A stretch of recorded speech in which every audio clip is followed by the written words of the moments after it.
Bro, another divine. Yo, what the fuck? That's 2 in campaign. I don't believe you, Smokey. Post it in...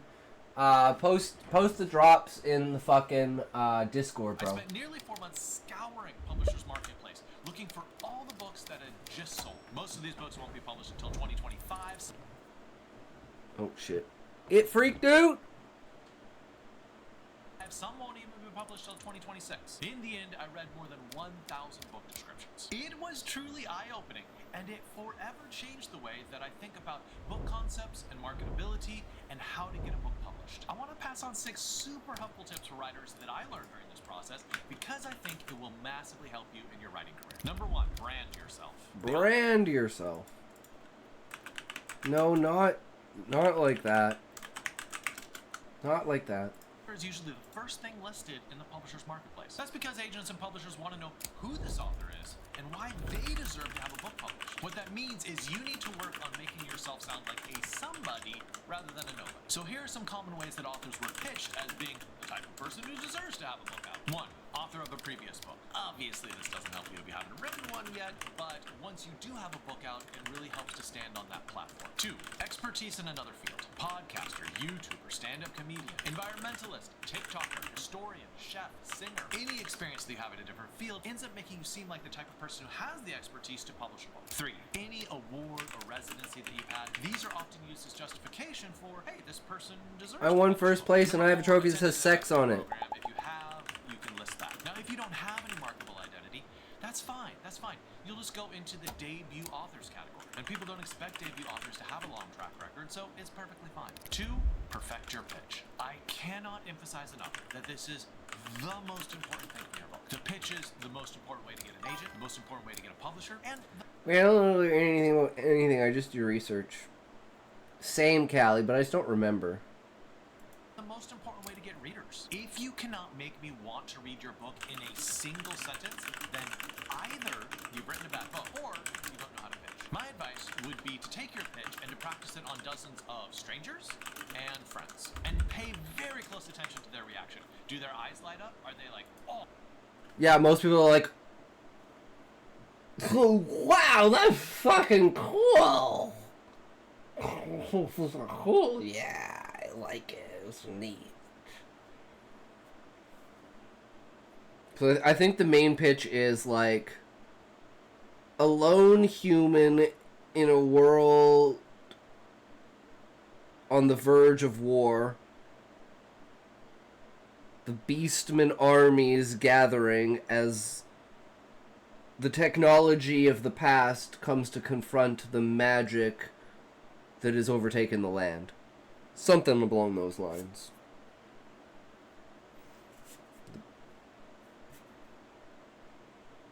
And something in there about the main character finding the reason why he's the only human.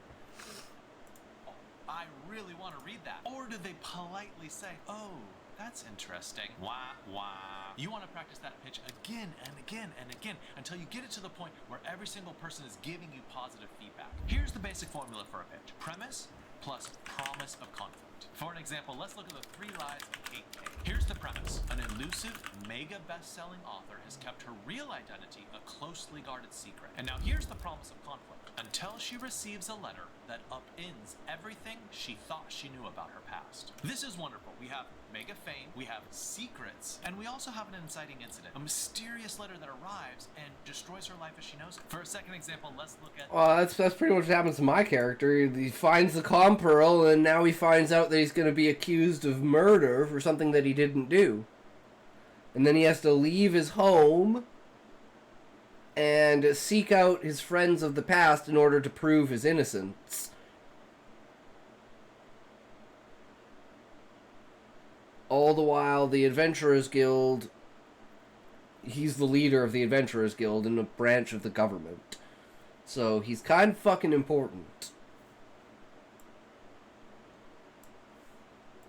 Last Gladiatrix. And yes, Gladiatrix is like a female gladiator. Here's the premise. A female warrior is taken captive by the Roman Empire and sold to a gladiator school in Rome. Okay, I'm interested. We got a strong female lead. We have an interesting phone died. Event. And here's the promise of conflict. With a band of warrior rebels and a monk, must perform mortal combat in the arena that brings an end to Rome's gladiator games. So here we have the promise of violence, here we have some supporting characters, and we get to see what's the end result of this. She ends up succeeding and changing gladiatorial combat in Rome. Look, you can write the most perfect book in the world, but it's not going to get published if you can't pitch it well. Just try 50 variations of your pitch until you finally get one that has the desired effect on your listeners. 3. Add a matchup. A ton of books listed in the publisher's marketplace. Wait, what? And usually... 3. Add a mashup. Add a mashup.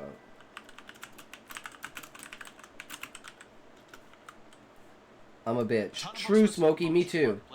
And usually the ones that had the biggest advances ended up comparing their book to other media. So here are the 4 most common ways that I noticed authors were comparing their books. 1. TV shows. Parks and Recreation meets Only Murders in the Building. I think this works really well for commercial fiction. It might not work so well for literary fiction. 2. Compare.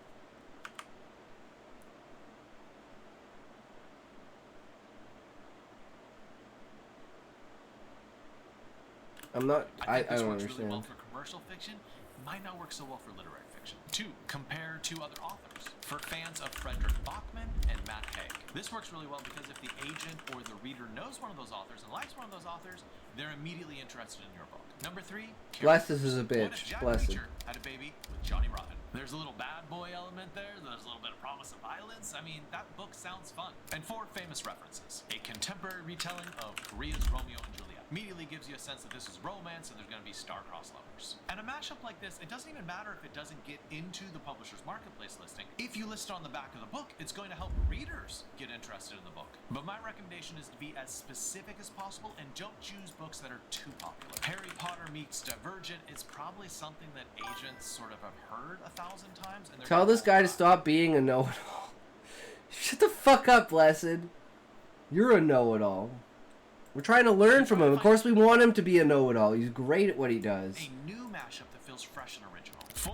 Highlight the tie-in. In the 1,000 books that I looked at, more than 100 of them rode to publication on the coattails of other famous people or events. Think about it. It's really smart to link your book to something that the publisher or the agent or the reader already knows. More readers are going to buy your book because they feel like they already Final Fantasy. Here are 5 good ways to do it. 1. A famous historical person. If you link your book to Thomas Edison or Augustine or Houdini, it's going to be easier to sell. And you don't have to have them as a major character. You might have them as a minor character and then their spouse is narrating the story. 2. If your book has any connection to a historical event, set in the days before Krakatoa exploded, during the Qin Dynasty in China, or during the 1992 LA riots. 3. Think about holidays. I don't know it all. He's a Christmas, know how to look it all Easter, up. Thanksgiving, Ramadan, Hanukkah. It gives this emotional touch point for the reader or the agent to sort of latch onto your book. 4. Sporting events. World Cup, championship cricket match, Grand Slam in tennis. Or you could go super rare and dorky like bowling or darts. 5. Popular stories. For instance, if you're reinterpreting a famous myth like Madeline Miller's Circe, which is excellent by the way. Or if you're retelling a well-known story. I'm climbing up your dumb waiter, so now Scotty. I'm going to give you 3 pitches. It's hidden in the closet. Actual romance books. 1 of them is a book that actually sold. 2 of them are real pitches on Twitter that, to my knowledge, I don't think they sold. Your goal is to guess which one is the winning. That's pitch. what 1. my- Zaire is secretly in love with his That's what my horticulture prof said. It's not what you know, it's what you know how to look up. sister's best friend, and now there are 2 of them, locked up on a train while the winter storm is raging outside. 2. A professional rower has a single summer to win back her spot on the national team, but her new coach's unusual training strategies and their growing attraction threaten to derail her Olympic dreams. 3. Tie-in and Ahiga's story is just the beginning. When war rages through centuries of magic-born and gods, only the blessed will survive, and they will need the damned to save them. So pause the video and you can make your decision, or you can go back and listen to those again. Okay, got your answer? If you guess number 2, you're correct. Yeah, that was my guess, number 2. Right? And that has a very clear Einstein said creativity is more important than IQ. Made it True. so much easier to sell that book to agents and to publishers. The first one has a train, and the third one has. No matter how much high IQ you have, if you don't have the creativity to use the IQ that you have, there's no point. But if you have really high creativity and low IQ, you can still use the advantage of creativity to mimic a higher IQ. Right? You can learn a lot, but the second you think you know everything, you're an idiot. Magic and gods, but it's not clear to me what those books are about. What the middle one does so well is it presents the two areas of conflict. One, there's a problematic romance. She's in love with her coach. And then two, there's an unusual training strategy, which is a bit mysterious. They're fucking. That middle one is a single sentence. If you can't get your pitch into a single sentence, keep on working on it. 5. Go high concept. When I was reading those 1,000 book descriptions, there were an awful lot of them that sort of made me stand up and be like, I want to read that. They were crazy, they were wild, they were memorable. In the film world, this sort of story is called a high concept film. It's a big, ambitious concept that you can hang all these minor stories on, and it's immediately memorable. We're going to look at 3 examples, and we're going to take them apart piece by piece so we can figure out how they wrote a pitch that was so mesmerizing. Number 1, Kelsey Cox's Party of Liars. Centered around a lavish Sweet 16 party thrown deep in the Texas hill country. IQ is only how easily you can learn. Creativity or wisdom is how well you can use what you know. While intelligence is how quickly you can arrive at the solution you will eventually reach. Fuck this guy's haircut.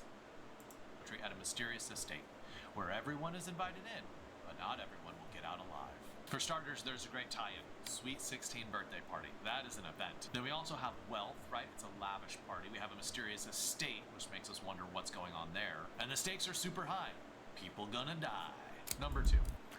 I guess, like, okay, let's say this. So,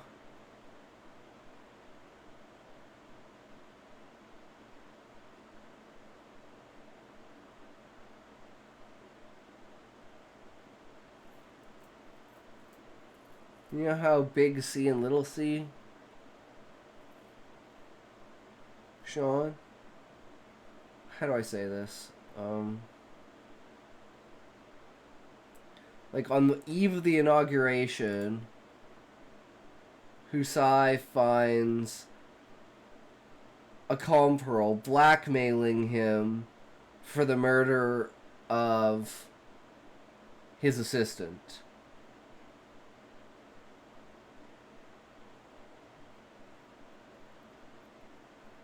The Beastman War is looming on the horizon as the new viceroy declares all beastmen equal to the other races.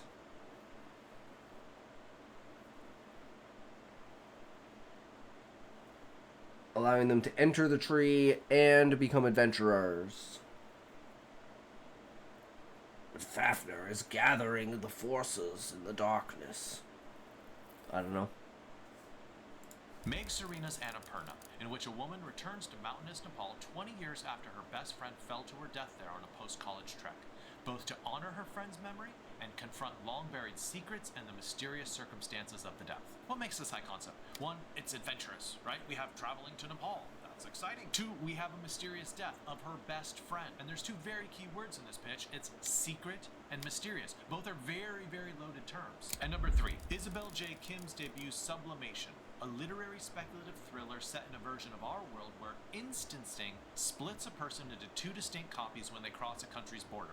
One who moves and one who remains. This is tapping into a very trendy, popular theme talking about immigration. And it's such a magical, otherworldly concept of people splitting. One who stays in the original country and one who goes on to this new life in the new country. Even though we've only been talking about it for 10 or 15 seconds, I would wager that you would remember this probably for years. High concept ideas have a way of worming themselves into your brain. It would be a fantastic idea for you to read hundreds of books. Scott's hobbies include just spelunking into that deep cavernous void. Is it a high concept idea, or is it a sort of forgettable idea? And if you train your instincts like that, you will be better at writing a pitch for your own book. And lastly, find the trends. If you read the amount of book summaries that I did, which it was a lot, you start to see certain themes pop up again and again. Now, if you describe your book using one of these keywords or buzzwords, I think it has an easier chance for the agent to say, all right, this is trending. I think I'm going to have an easier time selling this to publishers. So here are 5 buzzworthy topics that I noticed. 1, currently anything to do with trans or queer is extremely popular. Yep. It has an automatic edge. 2,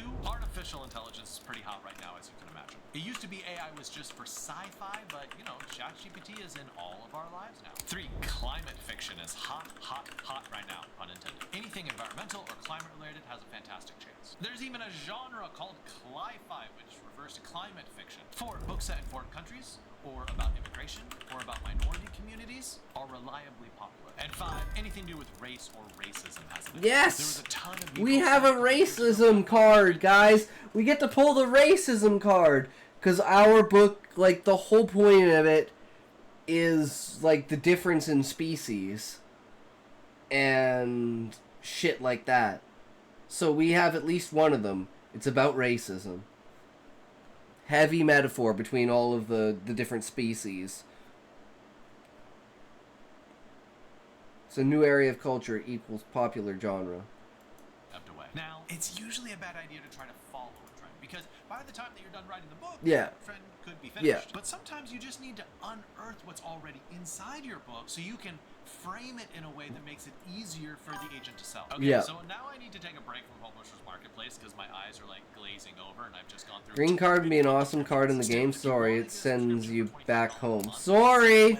Sorry, not sorry! What's currently selling. And of course, none of this actually works if your writing isn't actually good. A good concept and a good pitch is necessary, but it's not enough to get you over the victory line of publication. But if you have a good book, then it is worth your time getting good pitch and the tie-in and comparisons to help you land a contract with the Big 5. Good luck! True.